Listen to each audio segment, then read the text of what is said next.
नमस्कार, स्वागत है study with Ravi YouTube channel में। आज प्रैक्टिस सेट देखेंगे 6, जिसमें महत्वपूर्ण 125 प्रश्न हैं। तो प्लीज़ वीडियो को पूरा देखें और वीडियो को शेयर ज़रूर करें। तो चलिए शुरू करते हैं। प्रश्न संख्या 1 से 5 तक ये गद्यांश पर आधारित प्रश्न है। तो गद्यांश है, साहित्य समाज का दर्पण है। इसका संबंध व्यक्ति से न होकर समष्टि से है, व्यष्टि से न होकर समष्टि से है, क्योंकि समाज में जो आचार विचार वेशभूषा नीति मर्यादा प्रचलन में होती है, उसका प्रत्यक्ष प्रभाव साहित्य पर अवश्य पड़ता है, चाहे वह किसी भी काल का प्रतिनिधित्व क्यों न करता हो।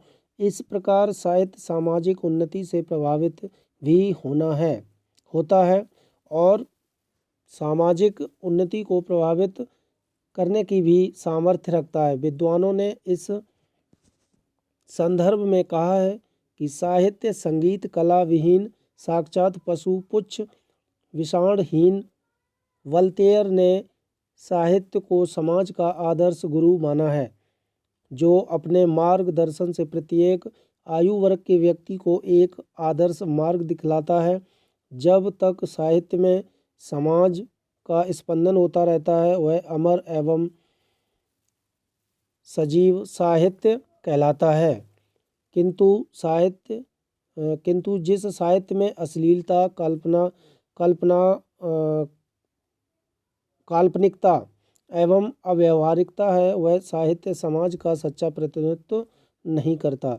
मध्यकालीन साहित्य मनुष्य के संघर्ष, उसकी चाटुकारिता, मनुष्य के पतन की पराकाष्ठा एवं जातीय संघर्ष को मुखरित करता है, जबकि आधुनिक साहित्य जड़ परंपराओं को त्यागने, प्रतिस्पर्धा में स्वयं के आगे निकलने एवं अपनी सांस्कृतिक पहचान को बचाए रखने के जीवन संघर्ष का समीचीन प्रतीक है। सच तो यह है कि साहित्य एक ओर समाज को अपने अतीत से प्रेरणा देता है, वहीं दूसरी ओर समाज में घट रही घटनाओं को अपने लेखन का आधार बनाता है। इतिहास का मौलिक परिष्कार, संस्कार एवं सुकाल्पनिक विन्यास ही साहित्य है। जिस समाज का या राष्ट्र का साहित्य पतन की ओर अग्रसर है, वहाँ वह युवा पीढ़ी का भविष्य भी सोचनीय है। तो इसका जो पहला प्रश्न है वो है कि गद्यांश का उचित शीर्षक होगा। तो गद्यांश का जो उचित शीर्षक होगा वो होगा ऑप्शन नंबर ए, साहित्य एवं समाज। प्रश्न नंबर 2, समष्टि से तात्पर्य है। तो इसका सही आंसर है ऑप्शन नंबर सी, सकारात्मक दृष्टिकोण। प्रश्न नंबर 3, मध्यकालीन साहित्य का समाज की किस विशेषता का प्रतिनिधित्व करता है? तो ये करता है ऑप्शन नंबर सी, नैतिक पतन का। प्रश्न नंबर 4, युवा पीढ़ी का भविष्य निर्भर करता है। तो युवा पीढ़ी का भविष्य निर्भर करता है ऑप्शन नंबर डी, श्रेष्ठ साहित्य के निर्माण पर। प्रश्न नंबर 5, अमर साहित्य कहलाने का सच्चा हकदार वह साहित्य है जो सामाजिक स्पंदित हो। Option number C. प्रश्न नंबर 6, भारत भारती का प्रकाशन वर्ष किस वर्ष हुआ?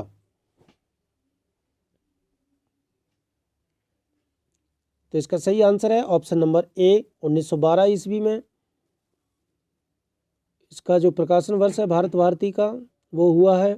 और ये जो रचना है वो मैथिली शरण गुप्त की रचना है। इनकी महत्वपूर्ण रचनाएं जयद्रथ वध, पंचवटी, झंकार, साकेत, यशोधरा, द्वापुर, जय भारत, विष्णुप्रिया आदि इनकी जो है महत्वपूर्ण रचनाएं हैं। प्रश्न नंबर 7, निम्न में से कौन सी रचना व्याकरण ग्रंथ है? तो इसका सही आंसर है ऑप्शन नंबर सी, योक्ति व्यक्ति प्रकरण। ये दामोदर शर्मा की रचना है। प्रश्न नंबर 8, घोटक का तद्भव रूप क्या है? तो 8 का सही आंसर हो जाएगा ऑप्शन नंबर सी, घोड़ा। प्रश्न नंबर 9, उपजाऊ का विलोम है। तो उपजाऊ का जो विलोम होता है वो होता है ऊसर। उपजाऊ, उपजाऊ मतलब जिसमें उपज अच्छी हो उसे उपजाऊ बोलते हैं, ऊसर जिसमें उपज ना हो। प्रश्न नंबर 10, निम्न में अर्ध स्वर कहलाता है। तो ये कहलाता है ऑप्शन नंबर ए, या जो है वो अर्ध स्वर है। प्रश्न नंबर 11, आसक्त का विलोम है। आसक्त का विलोम होता है विरक्त। प्रश्न नंबर 12, देसल वयना सब जन मिठा, यह प्रसिद्ध उक्ति किसने कही? तो ये उक्ति है ऑप्शन नंबर ए, विद्यापति की। प्रश्न नंबर 13, रीतिकाल को अलंकृत काल नाम किसने दिया? तो रीतिकाल को अलंकृत काल कहा है ऑप्शन नंबर सी, मिश्र बंधुओं ने। प्रश्न नंबर 14, देश विभाजन की त्रासदी किस उपन्यास में वर्णित है? राग दरबारी, गबन, झूठा सच या फिर इन्हीं हथियारों से? तो 14 का सही आंसर है ऑप्शन नंबर सी, झूठा सच। ये यशपाल द्वारा लिखित उपन्यास है। प्रश्न नंबर 15, पश्चिमी हिंदी में कौन सी बोली है?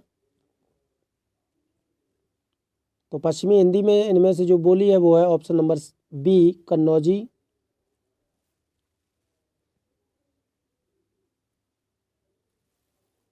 प्रश्न नंबर 16, मध्य वर्ग की पारिवारिक समस्याओं को दर्शाने वाला नाटक है।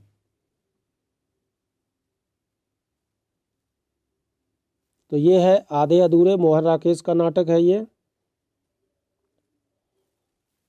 प्रश्न नंबर 17, अमीर खुसरो किस नाम से जाने जाते थे?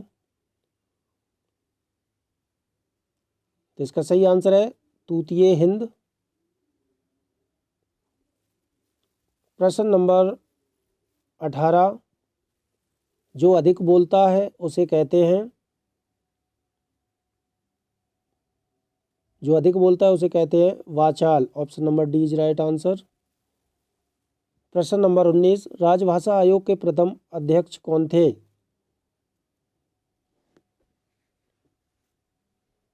तो इसका सही आंसर है ऑप्शन नंबर सी, बाल गंगाधर खेर।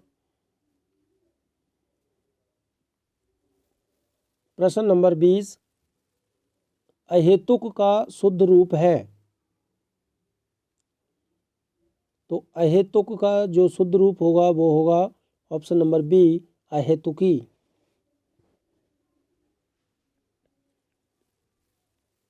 प्रश्न नंबर 21, निम्न में से किस कवि ने सतसई की रचना नहीं की है?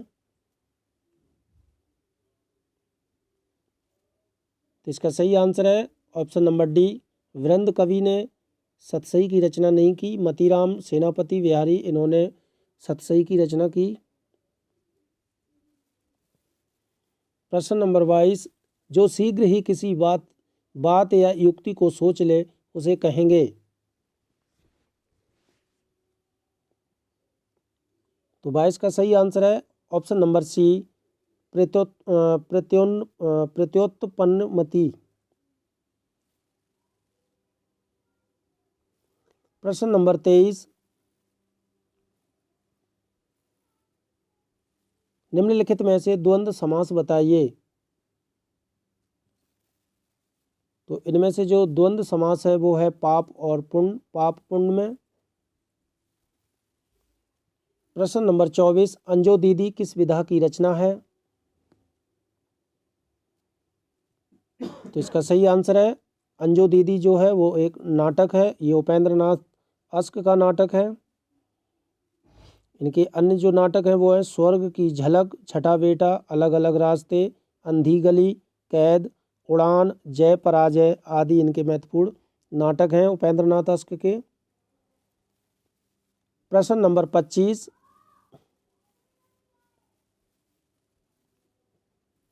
शिवराज भूषण ग्रंथ में किसका विवेचन मिलता है?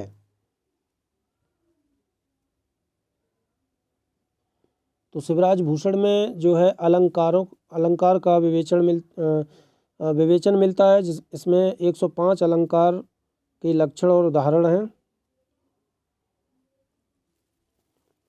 प्रश्न नंबर 26, ना बहुत गर्म न बहुत ठंडा कहलाता है। ना बहुत गर्म न बहुत ठंडा ये कहलाता है ऑप्शन नंबर डी, समशीतोष्ण। प्रश्न नंबर 27,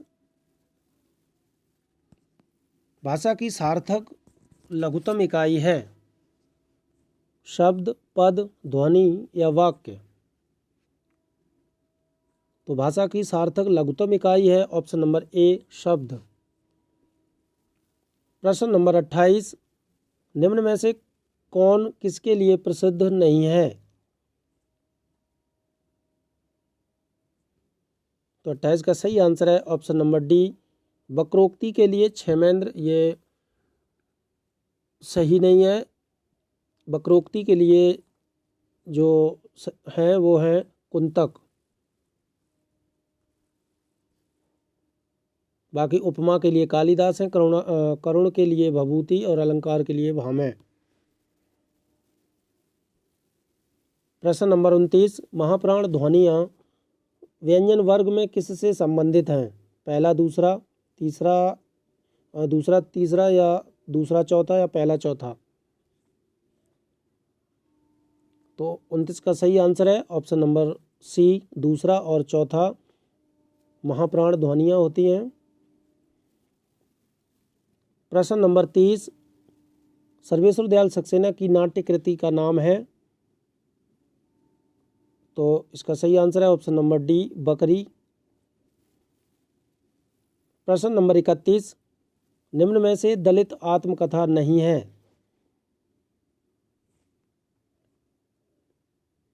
तो इनमें से जो दलित आत्मकथा नहीं है वो है मेरी असफलताएं। ये बाबू गुलाब राय की आत्मकथा है। प्रश्न नंबर 32, परमानंद शब्द में कौन सा समास है? तो इसका सही आंसर है कर्मधारय समास। प्रश्न नंबर 33, राधा वल्लभ संप्रदाय का प्रवर्तन किसने किया? तो ये किया है हित हरवंश ने। प्रश्न नंबर 34, कबीर किस शासक के समकालीन थे?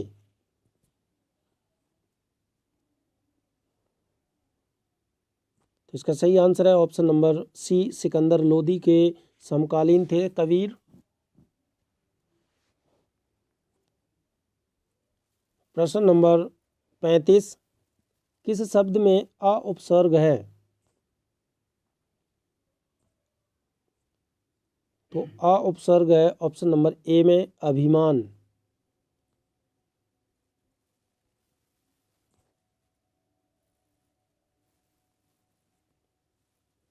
इसका 35 का सही आंसर है ऑप्शन नंबर सी, अभाव शब्द में आ उपसर्ग है। प्रश्न नंबर 36, प्रत्येक का संधि विच्छेद होगा?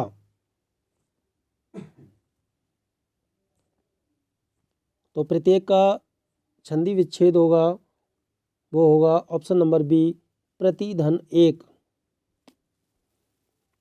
प्रश्न नंबर 37, पाप और पुण्य के चित्रंजन नैतिक प्रश्न को किस उपन्यास में प्रस्तुत किया गया है?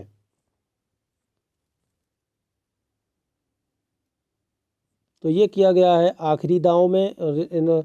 इस उपन्यास के लेखक हैं भगवती चरण वर्मा।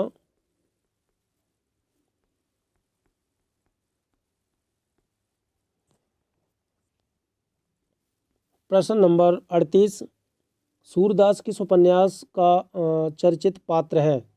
गोदान कर्मभूमि का या रंगभूमि का या कायाकल्प का? तो सूरदास जो है वो रंगभूमि उपन्यास का पात्र है और इस उपन्यास के लेखक हैं प्रेमचंद।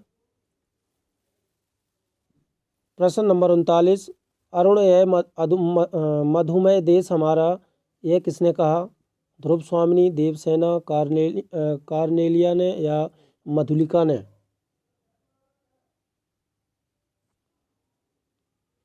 तो इसका सही आंसर है ऑप्शन नंबर सी, कार्नेलिया ने यह कहा अरुण यह मधुमय देश हमारा। ये जयशंकर प्रसाद का जो ऐतिहासिक नाटक है चंद्रगुप्त, वहाँ से ये पंक्ति ली गई जिसका प्रकाशन वर्ष है 1931। प्रश्न नंबर 40, निम्न में से किस कवि को अपभ्रंश का वाल्मीकि कहा जाता है? तो अपभ्रंश का वाल्मीकि कहा जाता है ऑप्शन नंबर सी, स्वयंभू को। प्रश्न नंबर 41, निम्न में से कौन उपन्यास एवं उपन्यासकार का युग्म सही नहीं है?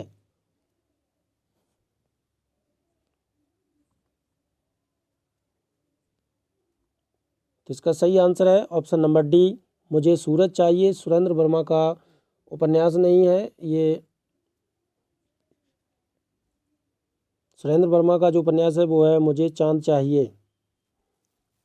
प्रश्न नंबर 42, खेट कौतुकम किसकी रचना है? तो ये है ऑप्शन नंबर ए, रहीम की रचना है। प्रश्न नंबर 43, बिहारी हिंदी की बोली का नाम है? तो बिहारी हिंदी की बोली का नाम है मगही। प्रश्न नंबर 44, समरस थे जड़ या चेतन, सुंदर साकार बना था, चेतनता एक विलासती, आनंद अखंड घना था। इन पंक्तियों में कौन सा रस है? तो इन पंक्तियों में जो रस है वो है शांत रस, ऑप्शन नंबर सी। प्रश्न नंबर 45, समस्त पृथ्वी से संबंध रखने वाला कहलाता है? तो ये कहलाता है सार्वभौमिक। प्रश्न नंबर 46, अतीन्द्रिय शब्द का आशय है? तो अतीन्द्रिय का जो आशय है वो है इंद्रियों की पहुंच से बाहर। प्रश्न नंबर 47, सूर्य की अंतिम किरण से सूर्य की पहली किरण तक किसकी नाट्य कृति है? तो ये है option number A, Surendra Verma की। प्रश्न नंबर 48, दुखम सुखम उपन्यास की लेखिका कौन है? तो दुखम सुखम उपन्यास की लेखिका हैं ऑप्शन नंबर सी, ममता कालिया। प्रश्न नंबर 49, कुटिल शब्द का विलोम है? तो कुटिल का विलोम होगा ऋजु। प्रश्न नंबर 50, भक्ति आंदोलन भारतीय चिंताधारा का स्वाभाविक विषय है, यह कथन किसका है? तो भक्ति आंदोलन भारतीय चिंतन धारा का स्वाभाविक विषय है, यह कथन है ऑप्शन नंबर बी, आचार्य हजारी प्रसाद द्विवेदी का। प्रश्न नंबर 51, रामानुजाचार्य ने किस दर्शन का प्रतिपादन किया है?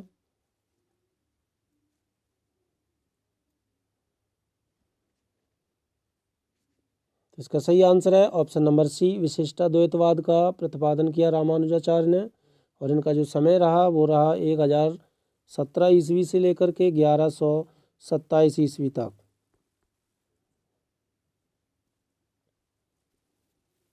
प्रश्न नंबर 52, जिसने मृत्यु को जीत लिया है कहलाता है?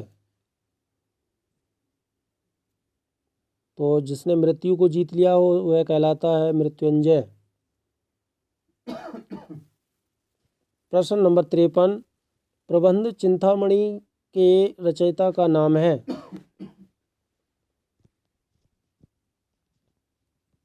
तो प्रबंध चिंतामणि के रचयिता का नाम है ऑप्शन नंबर डी, मेरुतुंग। प्रश्न नंबर 54, स्वप्न का विलोम शब्द है। तो स्वप्न का विलोम होता है जागरण। प्रश्न नंबर 55, ओछे की प्रीति बालू की भीति का भाव है। तो ये है बालू की दीवार की भांति ओछे लोगों का प्रेम अस्थायी होता है। प्रश्न नंबर 56, नटों के जीवन संघर्ष का उल्लेख किस उपन्यास में नहीं है।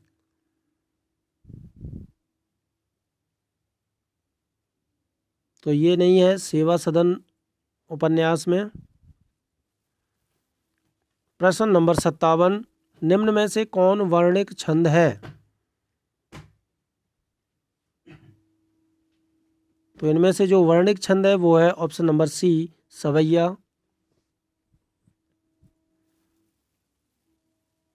प्रश्न नंबर 58, अधिकार खोकर बैठना यह माँ दुष्कर्म है, इस पंक्ति के रचयिता हैं रामधारी सिंह दिनकर, मैथिली शरण गुप्त, निराला या सुभद्रा कुमारी चौहान। तो अधिकार खोकर बैठना यह महादुष्कर्म है, इन पंक्ति के जो लेखक हैं वो हैं option number B, Maithili Sharan Gupt. प्रश्न नंबर 59, वागर्थ पत्रिका कहाँ से प्रकाशित होती है।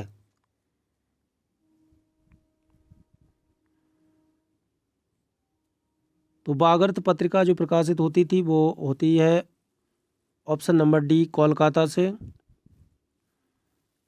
प्रश्न नंबर 60, हम विश्वाई जन्म के इस काव्य कृति के रचनाकार हैं। तो हम विश्वाई जन्म के इस काव्य कृति के रचनाकार हैं option number C, Balkrishna Sharma Naveen. प्रश्न नंबर 61, विज्ञान गीता के रचना किसने की। तो विज्ञान गीता की रचना की है ऑप्शन नंबर सी, केशवदास ने। प्रश्न नंबर 62, वह पथ बंधु था उपन्यास के लेखक कौन है।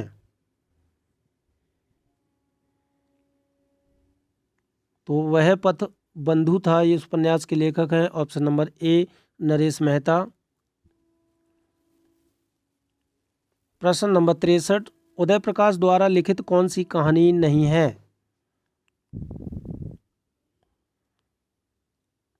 तो उदय प्रकाश की जो इनमें से कहानी नहीं है वो है ऑप्शन नंबर सी, पीली आंधी। पीली आंधी इनकी कहानी नहीं है।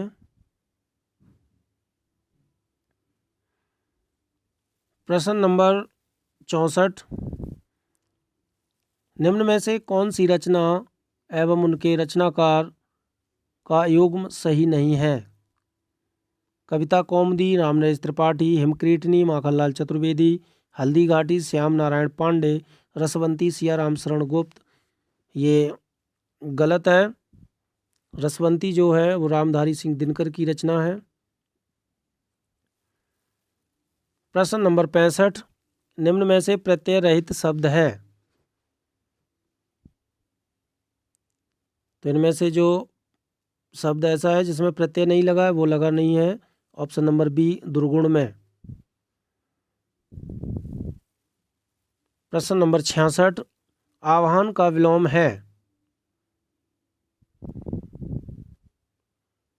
तो आह्वान का विलोम शब्द हो जाएगा विसर्जन। प्रश्न नंबर 67, निम्न में से कौन सा कथन सत्य नहीं है। तो इनमें से जो सत्य नहीं है वो है ऑप्शन नंबर डी कि संस्कृत में हिंदी की तरह दो लिंग होते हैं। ये गलत है। प्रश्न नंबर 68, केशव कहीं न जाई का कहिए, यह पंक्ति किस कवि की है।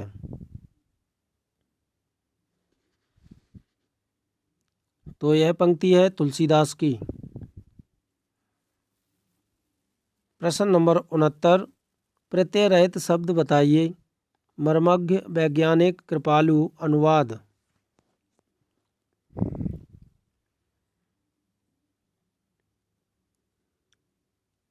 तो 69 का सही आंसर है ऑप्शन नंबर ए, मर्मज्ञ।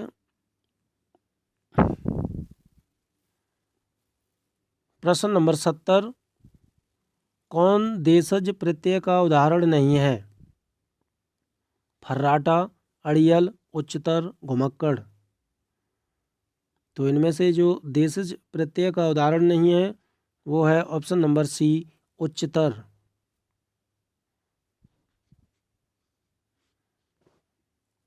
प्रश्न नंबर 71, निम्न में से कौन अर्थालंकार है? श्लेष, यमक, वक्रोक्ति या रूपक।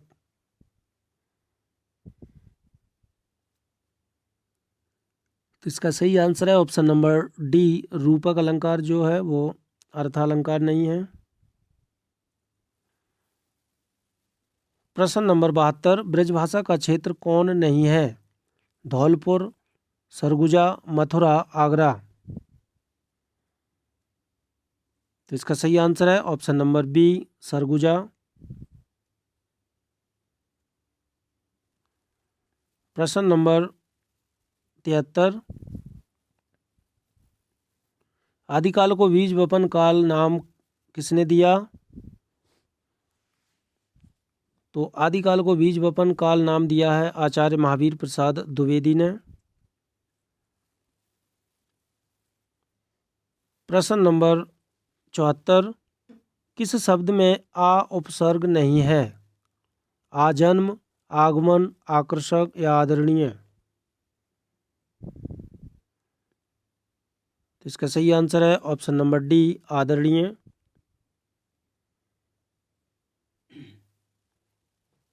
प्रश्न नंबर 75, रुद्र संप्रदाय की स्थापना किसने की?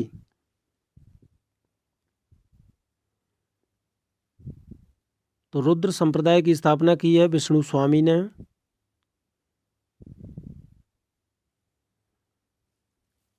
प्रश्न नंबर 76, राम वृक्ष बेनीपुरी की कौन सी कृति यात्रावृत्त कृति है?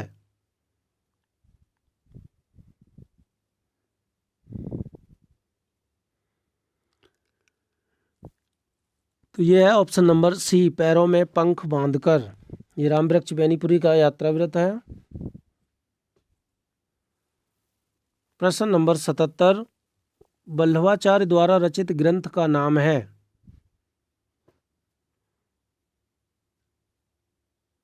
तो इसका सही आंसर है ऑप्शन नंबर डी, अणुभाष्य। प्रश्न नंबर 78,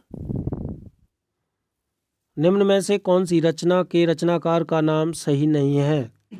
फूल नहीं रंग बोलते हैं, केदारनाथ अग्रवाल। मैं उस जनपद का कवि हूँ, त्रिलोचन शास्त्री। सीढ़ियों पर धूप में, शमशेर बहादुर सिंह। संसद से सड़क तक सुदामा पांडे धूमिल। तो इनमें से जो सही सुमिलित नहीं है वो है ऑप्शन नंबर सी, सीढ़ियों पर धूप में।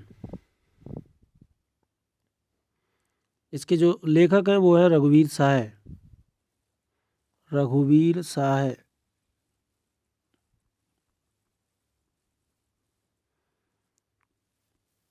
प्रश्न नंबर 79, लक्ष्मीपुरा किस विधा की रचना है? यात्रावृत्त, निबंध, रिपोर्टाज या डायरी। तो लक्ष्मीपुरा जो है वो एक रिपोर्टाज है। रिपोर्टाज किस भाषा का शब्द है?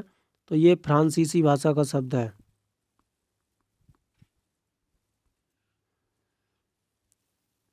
प्रश्न नंबर 80, शालिभद्र सूरी की रचना का नाम है? नेमिनाथ रास, भरतेश्वर बाहुबली रास, सुमतिगढ़ी रास या जय मयंक जस चंद्रिका।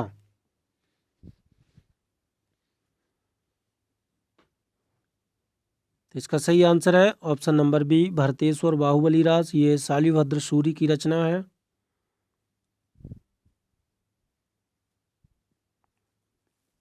प्रश्न नंबर 81, वीर रस का स्थायी भाव। तो वीर रस का स्थायी भाव होता है उत्साह। प्रश्न नंबर 82, छायावाद को स्थूल के प्रति सूक्ष्म का विद्रोह किसने कहा है? जयशंकर प्रसाद ने, महादेवी वर्मा ने, नंद दुलारे वाजपेयी ने या डॉक्टर नगेंद्र ने? तो ये कहा है डॉक्टर नगेंद्र ने, छायावाद को स्थूल के प्रति सूक्ष्म का विद्रोह।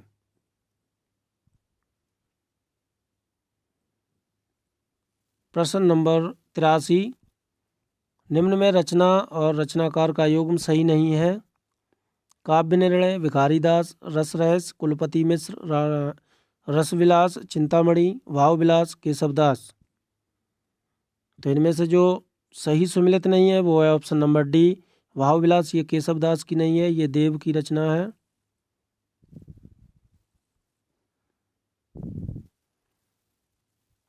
प्रश्न नंबर 84, अर्ध कथानक किस विधा की रचना है?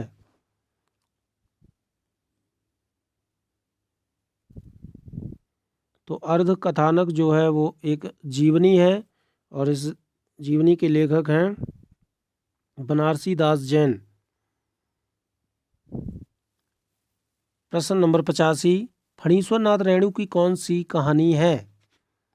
रसप्रिया, रस आखेटक, रसिक प्रिया या प्रिया नीलकंठी? तो इसका सही आंसर है ऑप्शन नंबर ए, रसप्रिया जो है वो फणीश्वर नाथ रेणु की कहानी है।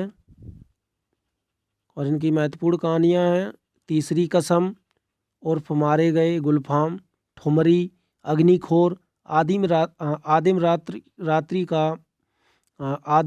रात्रि की महक, लाल पान की बेगम आदि इनकी महत्वपूर्ण कहानियां हैं।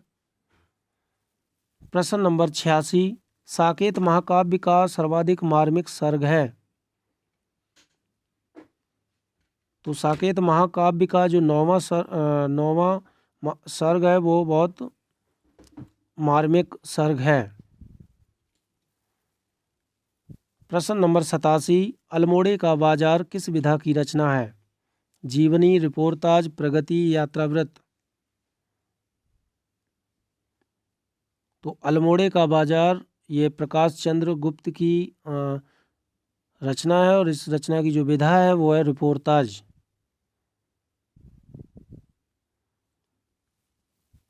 प्रश्न नंबर 88, निम्न में से कौन रेखा चित्र विधा की रचना नहीं है? कठगुलाब, क्षण बोले कण मुस्काए, पुरानी स्मृतियां, रेखाएं बोल उठी?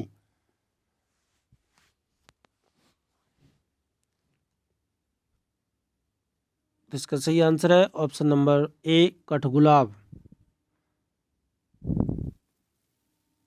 प्रश्न नंबर 89, निम्न में से कौन शिलांकृत कृति है? पाहुड़ दोहा, राउलवेल, प्राकृतिक पेंगुलम, वर्ण रत्नाकर?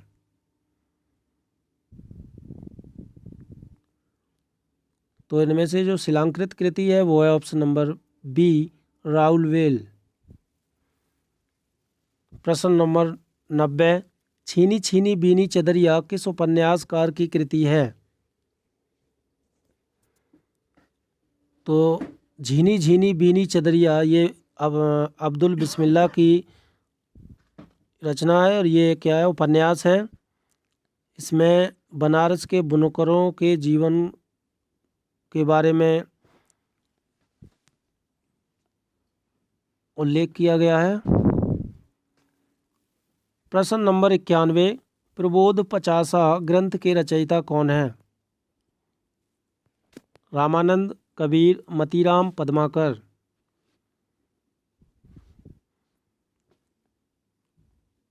तो इसका जो लेखक है वो है वो ऑप्शन नंबर डी, पद्माकर।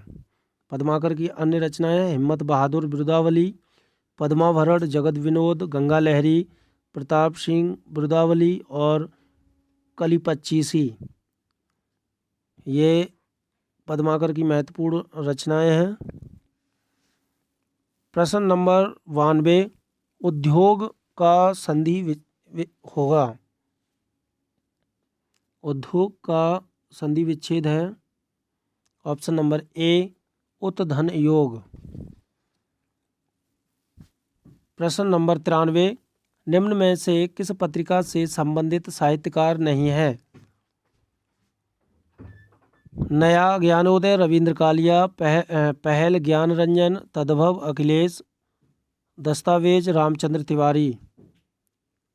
तो इनमें से किस पत्रिका से संबंधित साहित्यकार नहीं है? तो इसका सही आंसर है ऑप्शन नंबर डी दस्तावेज रामचंद्र तिवारी। ये गलत है।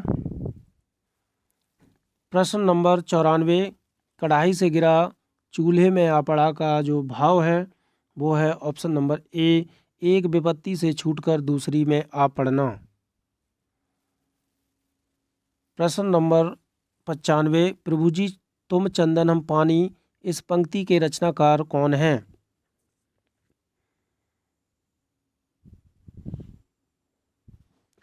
तो इस पंक्ति के रचनाकार हैं ऑप्शन नंबर डी संत रविदास।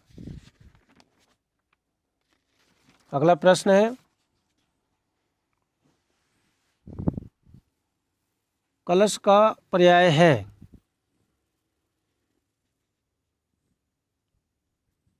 तो कलश का पर्याय है ऑप्शन नंबर सी पात्र।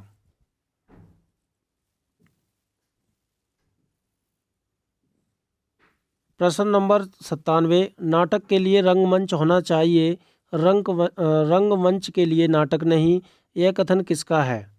मोहन राकेश का, मुद्रा राक्षस का, रामकुमार वर्मा का या जयशंकर प्रसाद का? तो नाटक के लिए रंगमंच होना चाहिए, रंगमंच के लिए नाटक नहीं, यह कथन है option number D Jaishankar Prasad का।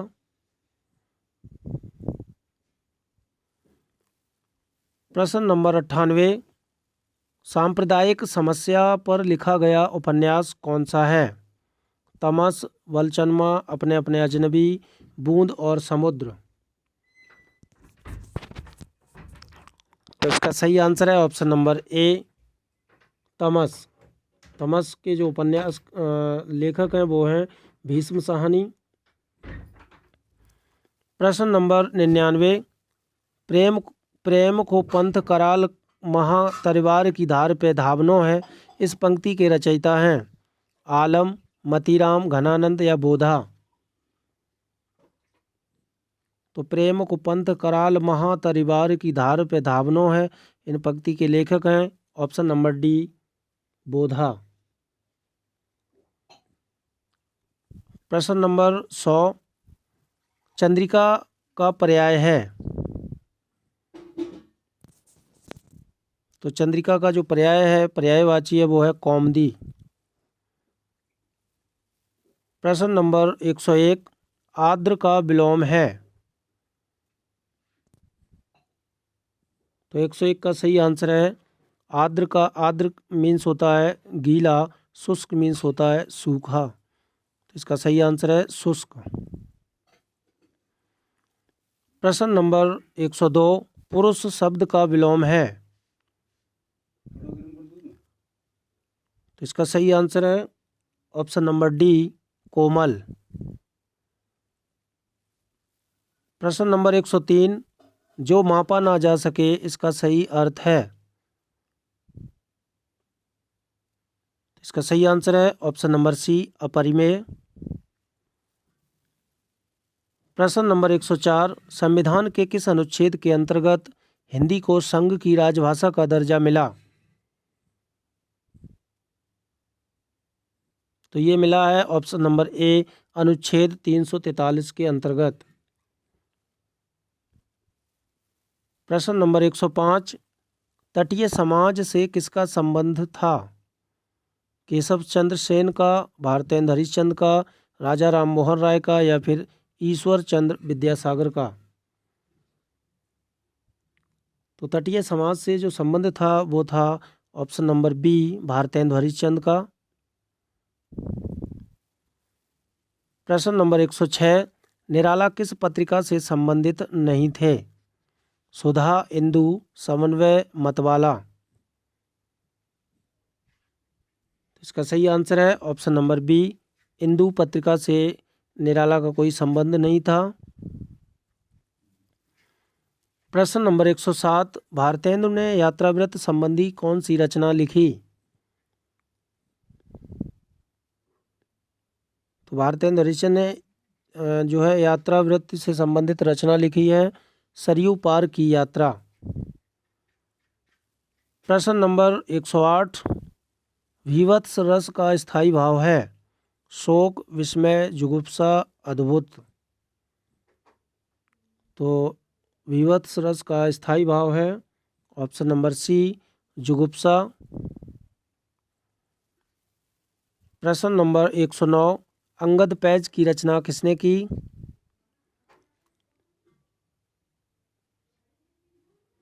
तो 109 का सही आंसर है ऑप्शन नंबर सी, ईश्वर दास ने अंगद पैज की रचना की। प्रश्न नंबर 110, निम्न में से हिंदी साहित्य का अतीत किसने लिखा? तो हिंदी साहित्य का अतीत लिखा है ऑप्शन नंबर बी, आचार्य विश्वनाथ प्रसाद मिश्र ने।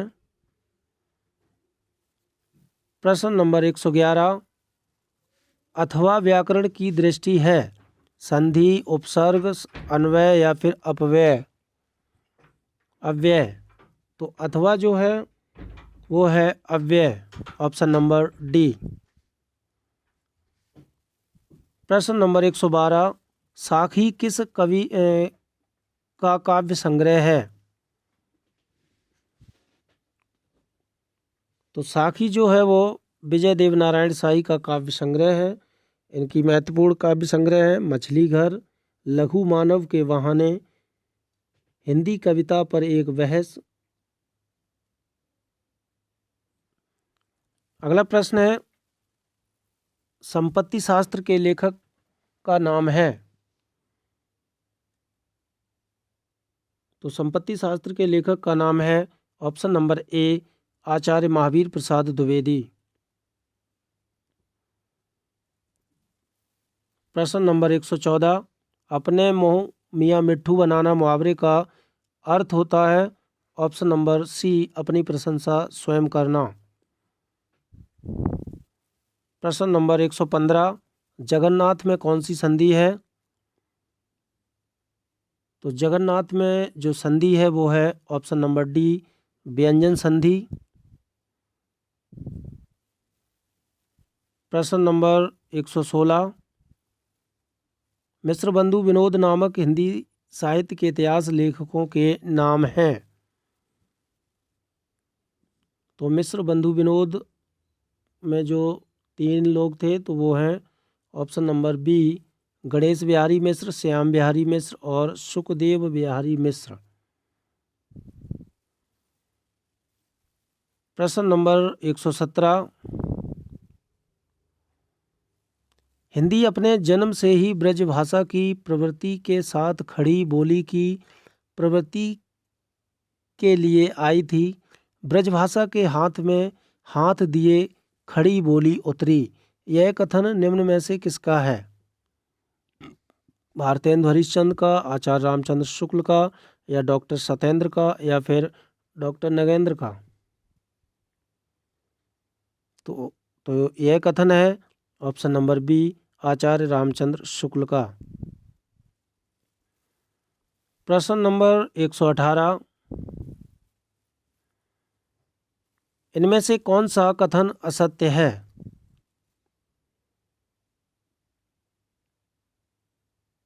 तो इनमें से जो असत्य कथन है वो है ऑप्शन नंबर डी, कि संत तुलसीदास ज्ञानाश्रयी शाखा के कवि हैं। यह कथन गलत है। प्रश्न नंबर 119, व्यंजन संधि का उदाहरण नहीं है?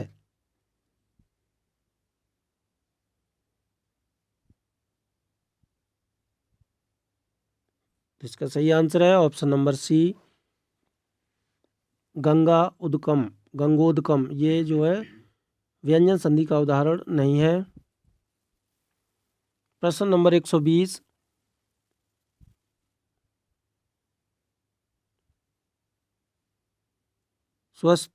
स्वस्तस्वस्तु का संधि विच्छेद होगा।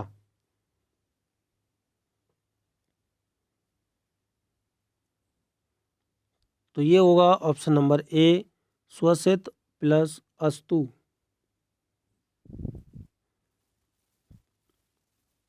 ये प्रश्न 121 से 125 तक गद्यांश को पढ़कर नीचे लिखे प्रश्नों के उत्तर दीजिए। तो ये गद्यांश है।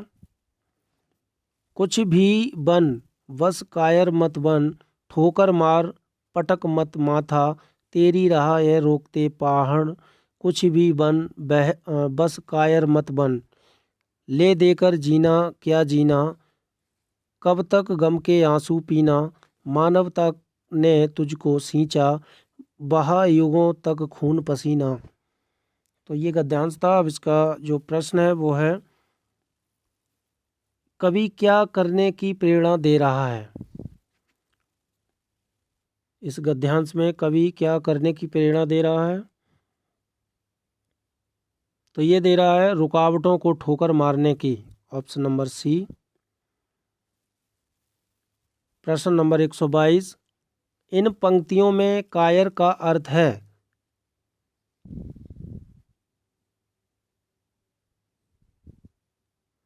तो इन पंक्तियों में जो कायर का जो अर्थ है वो है ऑप्शन नंबर बी, समझौतावादी। प्रश्न नंबर 123, कुछ भी बन बस कायर मत बन, कवि ने क्यों कहा है।